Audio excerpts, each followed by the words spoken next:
সবার আগে এই টিকটক ভিডিওটা দেখো, তারপর এই ভিডিওর ফানি কমেন্ট করবো। Let's go. কোন সুন্নি কোন হারামের বাচ্চা আমার মানবে 2000 টাকা চুরি করছে। চুর হলেও মানুষ, গালি দেওয়া ঠিক না।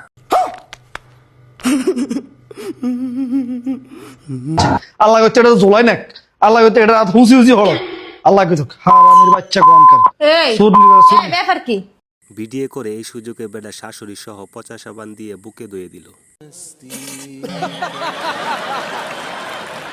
তুমি কি সমস্ত কথা বলা এগুলা? হ্যাঁ, এগুলো কি টিয়া হারা গেছে গেছে আর কি? তুমি এরকম গালি গালাজ দিয়ে কথা বলবা? এগুলো কি ভাষা? আমি টাকা এই বেডি নিছে রে ভাই। সুরে না কই তোমার তো কাজ হলো কি লাগে? সুরের হাজার এমন তারিখ এটি কোনো কথা হইলো? হ্যাঁ, এটি কি কও তুমি? আল্লাহ আল্লাহ ওমা, বড় করে আল্লাহ তুমি ছেলেটা দোয়া কবুল করিও, সবাই বলেন আমিন।